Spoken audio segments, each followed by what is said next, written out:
भगवान कल दिव्य ज्योतिर्लिंग के रूप में प्रकट हुए और भगवान का विराट रूप पुनः भक्तों के लिए, समस्त देवी देवताओं के लिए छोटे आकार में शिवलिंग के रूप में भगवान ने हम सभी को प्राप्त कराया। भगवान सतयुग में मणिलिंग, त्रेता में स्वर्णलिंग, द्वापर में पारद लिंग और कलयुग में पार्थिव लिंग को श्रेष्ठ मानते हैं। कृते रत्नमयं लिंगं त्रेतायां हेम संभवम्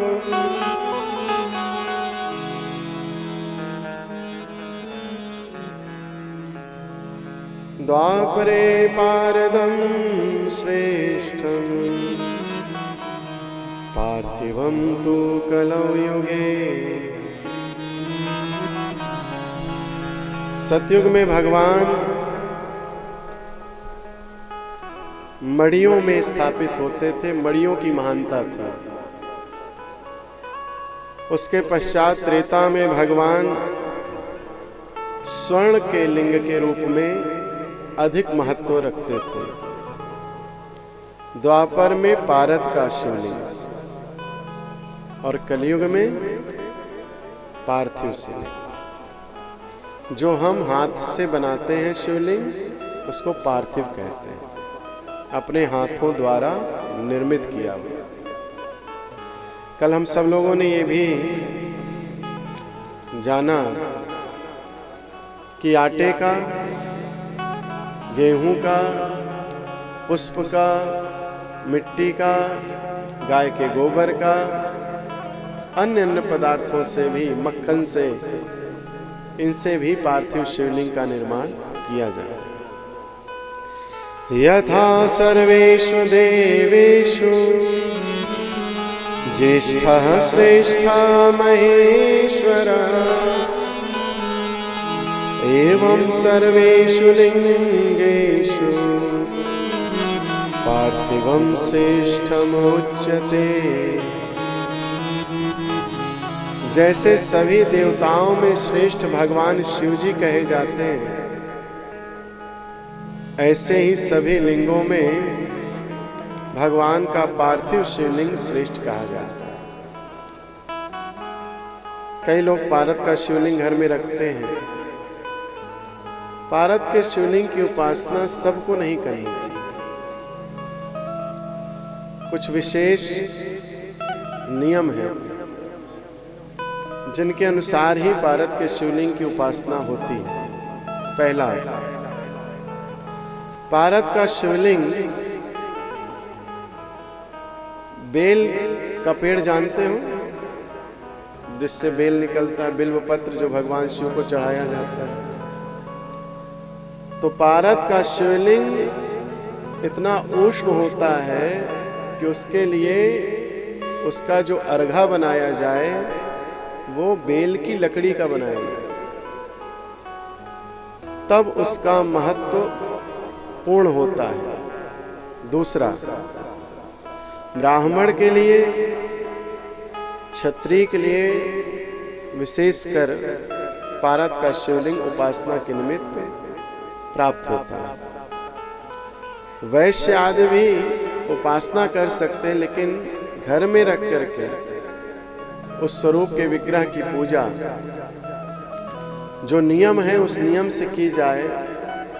सधवा माताओं को कभी भी शालग्राम का स्पर्श नहीं करना चाहिए। जब तक उनके पति हैं तब तक वही उनके नारायण हैं, वही उनके श्रीपति हैं, वही उनके शालग्राम हैं, वही उनके लिए पूज्य हैं। जो माताएं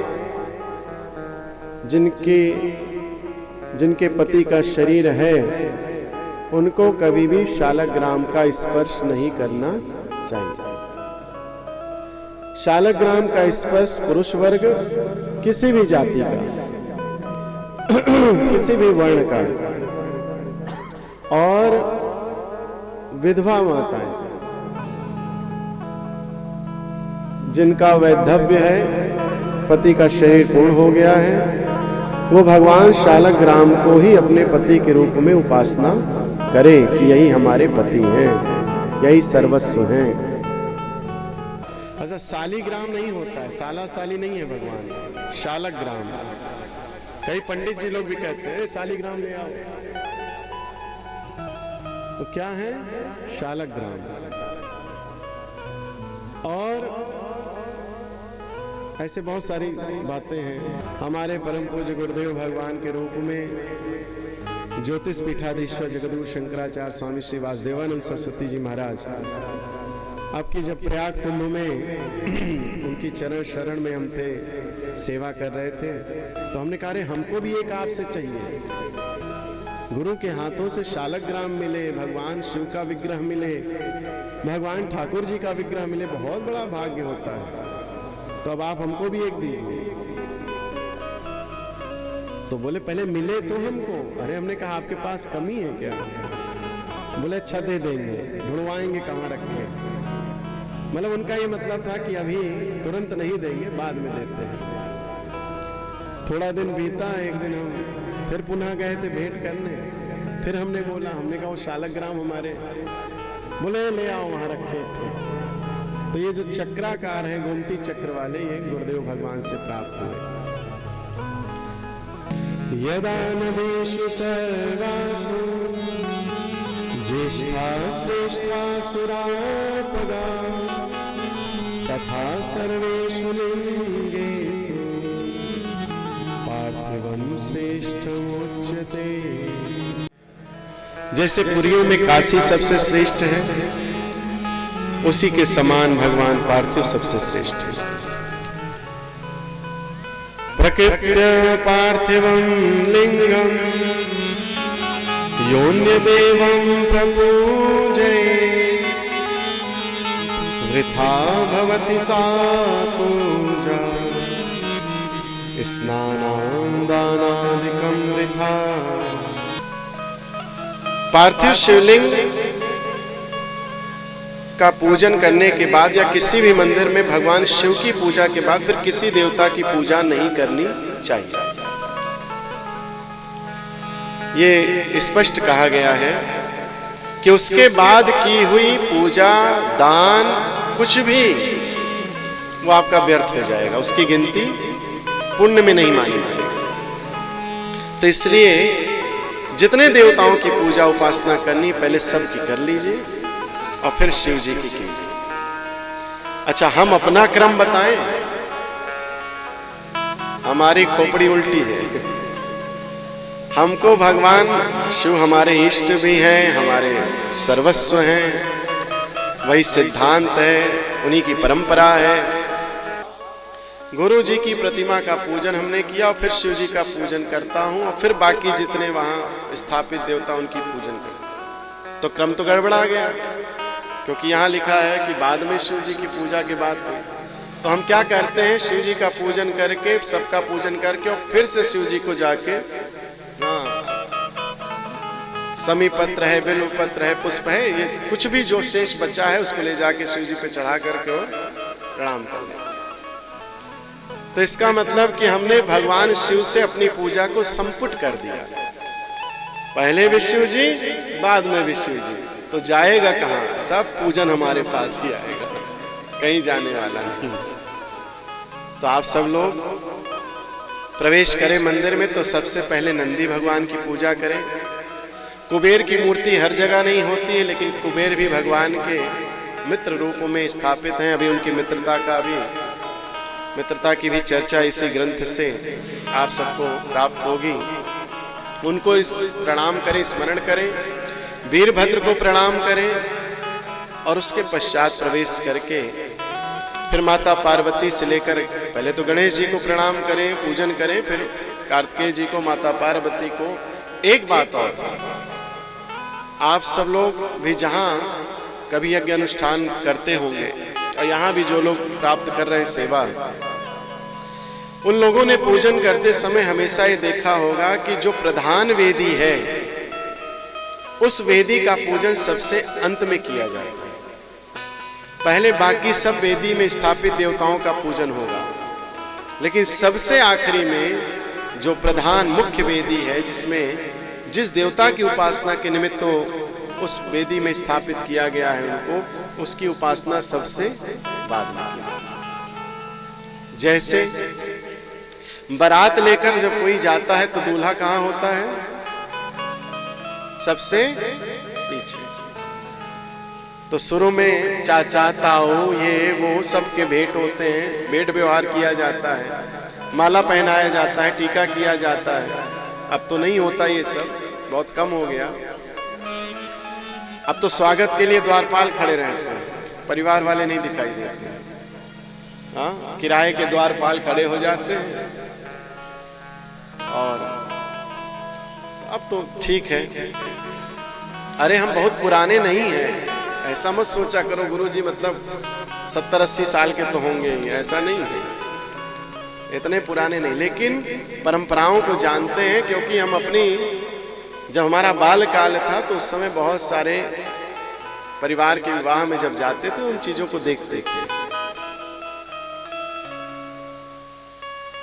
तो इस प्रकार से जो है भगवान शिव की उपासना के बाद किसी और की उपासना नहीं करनी चाहिए। प्रधान देवता के रूप में जब भी भगवान शिव की उपासना करें तो शिव जी आखिरी संपन्न देवता के रूप में, कि अब इसके बाद किसी की पूजा नहीं करनी। बोले शंकर भगवान की जय। नदी तीरे तड़ागे च पर्वते कानने पिच शिवालय शुचौ देशे पार्थिवार्चा विधीयते। नदी, तालाब, पर्वत, वन में, शिवालय में अथवा किसी भी पवित्र स्थान में पार्थिव पूजा करने का विधान है। अगर आप कहीं भी हैं तो वहां आसपास से जो भी आपको मिट्टी मिले उस मिट्टी को पहले जल डाल करके पवित्र कीजिए, शुद्ध कीजिए। उस समय कुछ नहीं आता अगर आपको, तो सांब शिवाय नमः, सांब शिवाय नमः, और कुछ ना आता इतना भी, जय भोले की, जय शंकर भगवान, हाँ, शिव शिव शिव शिव, कुछ भी भगवान के नाम को जप कर। अगर आप दीक्षित नहीं है तो, और दीक्षा ली है तो जो आपका गुरु मंत्र प्राप्त है, अगर शैव परंपरा से दीक्षा है तो भी, और किसी और परंपरा से दीक्षा है तो भी, आपका गुरु मंत्र उस पूजन को भगवान के निमित्त वही स्वरूप में स्थापित करा देता है। अगर आपका इष्ट विष्णु है, शिव है, राधा है, दुर्गा है, जिनकी भी पूजन करने जाओ उन प्रतिमा में उन्हीं का आभास करके वो पूजन करो, वो तुम्हारे इष्ट को प्राप्त हो जाएगा। अपने इष्ट को कभी कमजोर नहीं करना चाहिए। अपना भगवान सब में व्याप्त है, ये विचार करके सब में उन्हीं की उपासना और पूजा करनी चाहिए। तो इसलिए इन पवित्र स्थानों में भी पूजन करने का बहुत महत्व है। इतना ही नहीं, शुद्ध प्रदेश संभूता मृद महात्ययत्नतः शिवलिंगम प्रकल्पित सावधानतया द्विजा। हे ब्राह्मणों, शुद्ध स्थान से निकाली हुई मिट्टी को यत्न पूर्वक ला करके सावधान से पार्थिव शिवलिंग का निर्माण करना चाहिए। ब्राह्मण के लिए श्वेत, क्षत्रिय के लिए लाल, वैश्य के लिए पीली और शूद्र के लिए काली मृत्तिका का प्रयोग होना चाहिए। विशेष करके ब्राह्मण के लिए श्वेत, सफेद, ठीक है। क्षत्रिय के लिए लाल मिट्टी, वैश्य के लिए पीली मिट्टी, शूद्र के लिए काली मिट्टी। लेकिन अब सफेद और लाल ये मिट्टी हमारे इस प्रदेश में, क्षेत्र में नहीं मिलती। मध्य प्रदेश की तरफ जाएंगे आप तो लाल मिट्टी मिल जाएगी, सफेद भी उधर नहीं मिलती। कहाँ मिलती है? कहाँ है? रीवा में शहडोल की तरफ सफेद मिट्टी अभी मिलती है। तो मध्य प्रदेश में ही हमने सुन रखा था पहले से कि लाल और सफेद मिट्टी मिलती है। हमारे उत्तर प्रदेश और इधर दिल्ली हरियाणा की तरफ अभी लाल और सफेद मिट्टी नहीं दिखाई देती। पीली मिट्टी भी लगभग संभवतः सभी स्थानों में मिल जाती है। मुल्तानी मिट्टी नहीं। कई पंडित जी लोग तो मुल्तानी मिट्टी का ही बना देते हैं, कहते इससे बढ़िया कोई मिट्टी नहीं होती। नहीं, अगर आपको पार्थिव पूजन करना है, देखिए सबसे ज्यादा महत्व तो क्या है? पार्थिव शिवलिंग पूजन का अवश्य कीजिए, रुद्राभिषेक कीजिए। तो कहीं हमको पार्थिव शिवलिंग पूजन करना है, मिट्टी कहाँ से आएगी हम बताते हैं, बता देते हैं, वहां से ले आओ। लिखने की जरूरत नहीं है, याद रहेगा। जिस कुम्हार के यहाँ बर्तन बनाए जाते हों मिट्टी के, उनको एक दिन पहले जाकर कह दो कि भैया हमको 2 किलो, 5 किलो, 10 किलो, 1 किलो मिट्टी चाहिए।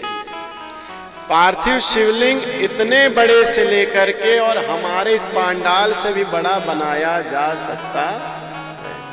उसमें कोई व्यवस्था इसकी नहीं है कि कितना बड़ा बनाना, चाहे जितना बड़ा बना, इतने बड़े से प्रारंभ करके इतना इतना इतना अपने जितना, जितना मन हो उतना बड़ा शिवलिंग बना लीजिए और फिर उसका पूजन कीजिए। इस प्रकार से अगर कोई मृत्तिका नहीं मिलती है तो फिर वही है, आटा घर में है, आटे का बना लीजिए।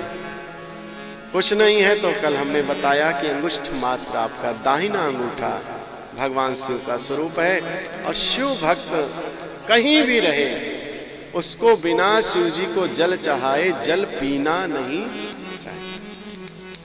अब तो माताएं बहनें चूंकि घर के कार्य होते हैं तो प्रातः काल चलता रहता है जलपान आदि हो करके, फिर लेकिन स्नान जब करें तो उसके बाद पहले पूजन करें। जब स्नान करें प्रातः काल करें, 2 बजे करें, 4 बजे करें, सायंकाल 4 बजे, सुबह वाला तो बहुत कम संभव है। तो जब स्नान करें तब हम सबसे पहले पूजन करें, उस समय फिर कोई कार्य नहीं। अच्छा, आपके घरों में किनके घरों में भगवान लड्डू गोपाल हैं? हाथ उठाओ। ठीक है, बहुत बढ़िया। कितने कितने लोग भगवान लड्डू गोपाल को प्रतिदिन भोजन का भोग लगाते हैं? हाथ उठाओ। ठीक है, तो इसका मतलब जिन लोग लगा रहे हैं उनके यहाँ पे लहसुन प्याज नहीं बनता होगा। ठीक है, अब समस्या ये है कि जिनके यहाँ लहसुन प्याज बनता है वो कैसे भोग लगाएं? ठीक, उनके लिए सबसे सरल उपाय है, सबसे पहले घर में जब चूल्हा जलाओ स्नान करके, जब भी स्नान के बाद, तो बढ़िया सा एक सुंदर सा 2 पराठा देसी घी का चकाचक, ठीक है, और थोड़ी सी चीनी या गुड़, वो अपने लड्डू गोपाल को भोग लगा दिया। मान लो सुबह प्रातः काल परिवार को बना के देना है लहसुन प्याज की सब्जी, और आपको भगवान से प्रेम इतना है कि हमारे भगवान भूखे रह जाते हैं, तो फिर उसके लिए एक सरल मार्ग यही है कि जब स्नान हो तो सबसे पहले चूल्हा जले तो भगवान को स्मरण करके उनके लिए जलाया जाए। 2 रोटी बनाओ, गाय का शुद्ध देसी घी लगाओ और फिर भगवान को अर्पण करो। जैसा जो व्यवस्था बन पाए उस समय। कुछ नहीं है तो चावल ही डालो, चावल में ही थोड़ा सा चीनी घी डाल करके भगवान के समक्ष रख दो, तुलसी पत्र डाल करके। तो इस प्रकार से जो है भगवान की सेवा करते रहना चाहिए। भगवान का पार्थिव शिवलिंग बनाते समय शिव नाम लेकर के ही शिवलिंग का निर्माण करें। सांब शिवाय नमः, जो भी आपको मंत्र के रूप में आपके संत के द्वारा, आपके मार्गदर्शक के द्वारा, आपकी परंपरा में प्राप्त हो, उसको आप अवश्य जपिए। कई लोग पंचाक्षर मंत्र का जाप करते हैं, लेकिन जैसे बिना अधिकार के डिग्री बिना प्राप्त हुए डॉक्टर का इलाज अच्छा नहीं है, जैसे बिना अधिकार के किसी के घर में प्रवेश अच्छा नहीं है, ऐसे ही किसी भी मंत्र पर बिना गुरु के आपका अधिकार नहीं होता है। इसलिए साधारण नाम से ही उन देवताओं की पूजा किया करिए। जिन लोगों ने दो चीजें आप बदल दीजिए, नहीं तो आपके घर में बहुत दोष हो रहा है। एक गायत्री मंत्र, गणेश मंत्र, शिव मंत्र या कोई भी मंत्र स्पीकर में अपने घर के अंदर बाहर कहीं भी बजाना नहीं चाहिए। उस मंत्र का बहुत अपमान होता है, उस देवता का बहुत अपमान होता है। जिनके घरों में है बंद कर दो। कोई यूट्यूब में किसी भी मोबाइल के व्यवहार के द्वारा कभी भी कोई मंत्र आपको श्रवण नहीं करना है, चलाना नहीं है। यह आपके लिए बहुत दोष बना रहा है, समझ में नहीं आता है, लेकिन बहुत सारे व्यवहार, बहुत सारे जो है आपके जीवन में उथल पुथल क्लेश का कारण यही होता है। और दूसरा, कभी भी किसी भी के घर में जाकर के जो भी उसकी पूजा परंपरा है उसमें कभी दोष नहीं बताना चाहिए।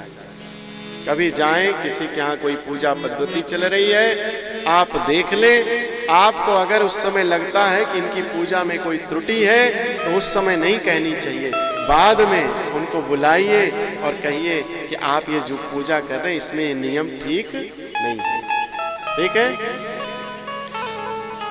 एक मंत्र बहुत दिन से हमसे कई बार लोग चर्चा करते हैं कि गुरुजी ये मंत्र क्या जपना चाहिए। आजकल अब मंदिरों में, घरों में भी लोग लगा रखे हैं, श्री शिवाय नमस्तुभ्यं। ठीक है, ये भगवान शिव के शिव महापुराण में मंत्र है। और इस मंत्र को कौन जप सकता है, कैसे जप सकता है, ये 2-3 दिन बाद कथा में आएगा। अभी उसकी चर्चा नहीं करें क्योंकि बहुत विषय अभी बाकी है और कल से फिर कथानक चलना है। तो जब विषय आएगा तो बताएंगे। तो कोई भी मंत्र आप घर के द्वार पर, घर के अंदर, कहीं भी, क्योंकि मान लीजिए कोई घर में आया हुआ व्यक्ति आपके उस मंत्र से प्रेम नहीं रखता, आपके उस भगवान से प्रेम नहीं रखता, तो वो उसके जो विकार हैं, उसका जो व्यवहार है उस मंत्र के प्रति वो दोषपूर्ण होगा और उसका जो भोग है, जो उसका पाप लगेगा वो आपको लगेगा। इसलिए दीवार पर हर जगह मंत्रों को लिखवाना नहीं चाहिए, चिपकाना नहीं चाहिए। अपने पूजा घर को किसी को दिखाना नहीं चाहिए। पूजा घर गुप्त रखना चाहिए। हम किसकी उपासना कर रहे हैं, किसकी पूजा कर रहे हैं। एक चीज और, आपका अगर कोई दीक्षित गुरु है जिससे आपने दीक्षा ली है, उसकी प्रतिमा, उसकी फोटो आप अपने भगवान के सम रख सकते हैं, भगवान से ऊपर नहीं। अब कोई कहे भगवान से ऊपर, गुरु तो भगवान से ऊपर होता है, भगवान से ऊपर व्यवहार में होता है लेकिन भगवान से ऊपर नहीं होता है, क्योंकि भगवान ही तुम्हारे गुरु रूप में है। इसलिए भगवान से बड़ा गुरु नहीं हो सकता। तो गुरु को भगवान मानकर पूजा करनी चाहिए, अर्चना करनी चाहिए, वंदना करनी चाहिए, उसी व्यवहार से उनकी सेवा करनी चाहिए। लेकिन भगवान का अपमान करके गुरु का सम्मान ये होना नहीं चाहिए। तो गुरु की प्रतिमा भगवान के सम तो रखी जा सकती है, लेकिन अपने मंदिरों में गुरु की प्रतिमा आप ऊपर रख दो और सब भगवान को नीचे, तो ये अपराध है, बिल्कुल नहीं करना है। और आप जिनसे दीक्षा नहीं लिए, आप जिनसे मंत्र नहीं प्राप्त किए हैं, उनकी फोटो कभी भी मंदिर में नहीं लगानी चाहिए। वो संत हैं, संत की तरह अपने घर में किसी स्थान पर और रख दीजिए, लेकिन मंदिरों में किसी की भी फोटो ला ला करके लगानी नहीं चाहिए। हमने बहुत सारे लोगों को देखा अपने गुरुओं की फोटो बाद में फेंकते हुए, बहुत लोगों ने फेंकी है। नाम नहीं बताएंगे, नहीं तो उनके भगत होंगे तो हमसे रूठ जाएंगे। कई लोग, कई उनके बाबा तो जेल में घूम रहे हैं। तो ऐसे जेल वाले गुरुओं की फोटो लगाने से कोई लाभ नहीं है। अगर आपने उनसे दीक्षा ली है, आप उनके संतत्व में हैं, आपने उनसे मंत्र लिया है, आप उनसे ज्ञान लिए हैं, तो आप अपने मंदिर में स्थान दीजिए। अन्यथा फलाने बाबा चल गए तो फलाने बाबा की फोटो आ गई, फलाने बाबा चल गए तो फलाने की आ गई। हाँ, कुछ दिन सत्य साईं बाबा को पूजे गए, फिर साईं बाबा को पूजे गए, फिर बागेश्वर वाले भी ला दिए गए, अब वो प्रेमानंद ला दिए गए। 2-3 महीने बाद फिर कोई आनंद आ जाएंगे, फिर तीसरे आनंद आ जाएंगे। तो ये आप बहुत गलत करते हो। आपको अधिकार ही नहीं उनकी पूजा का। संत हैं तो प्रणाम कीजिए, दर्शन कीजिए, स्मरण कीजिए, लेकिन आप अपने मंदिरों में उनकी उपासना पूजा गुरु रूप से करें। ये आप अपने गुरु के लिए, अपनी परंपरा के लिए, अपने इष्ट के लिए आप अपराध कर रहे हैं। इससे बचिए। पंचाक्षरेण मंत्रेण गुरु दत्तेन वा तथा कुर्यात् पूजां षोडशो आचरणेन विधिवत् सुधी। इसके बाद पार्थिव शिवलिंग बनाने के बाद षोडशोपचार की पूजा या पंचोपचार की पूजा भगवान शिव के मंत्र से ही करनी चाहिए। जब कभी ब्राह्मण आदि पूजन करा रहे हों तो पूजन में मन लगाना चाहिए। इसलिए भगवान का एक नाम मैंने पुनः बताया, पहले ही बताया, फिर कह रहा हूं, साम शिवाय नमः, शिव, उमापति, ये सब नाम है भगवान के, जिससे भगवान उतने ही प्रसन्न होंगे जितने उनके पंचाक्षर मंत्र या किसी और मंत्र को जपते। अरे हमारा नाम जो है उसके पर्यायवाची में अगर 50 नाम है तो सारे हमारे ही तो है ना। तो इसलिए जब तक दीक्षा नहीं है तब तक आपका अधिकार पंचाक्षर मंत्र पर नहीं है, द्वादशाक्षर मंत्र पर नहीं है। भगवान के, शिवजी के भी 12 अक्षर, 16 अक्षर, 32 अक्षर के मंत्र और गायत्रियों पर भी आपका अधिकार नहीं है। तो क्या करें? फिर दीक्षा संस्कार के बाद ही उसका जप करें। बिना अधिकार के पूजन मंत्र का जाप करना नहीं चाहिए। अब कोई कहे हम तो करते आ रहे हैं, तो अब बदल दीजिए, अब तो ज्ञान हो गया, अब समझ जाइए, अब उस रूप से अपने पूजा पद्धति को कीजिए। भवाय भवनाशाय महादेवाय धीमहि उग्राय उग्रनाशाय सर्वाय शशिमौलिने। भगवान का यह मंत्र सभी क्लेशों को नष्ट करता है, सभी दुख दारिद्रों को नष्ट करता है। वो महादेव का कोई महादेव मात्र नाम भी स्मरण करके अगर पूजन करे तो उसको भी भगवान उतना ही सुख, उतना ही ऐश्वर्य प्रदान करते हैं जो भगवान के बाकी नामों को जप करके प्राप्त करते हैं। हरो महेश्वरः शंभो शूलपाणिः पिनाकधृक् शिवः पशुपतिश्चैव महादेव इति क्रमात्।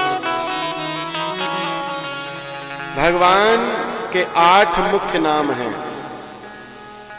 ओम हराय नमः, महेश्वराय नमः, शंभवे नमः, शूलपाणये नमः, पिनाकधृषे नमः, शिवाय नमः।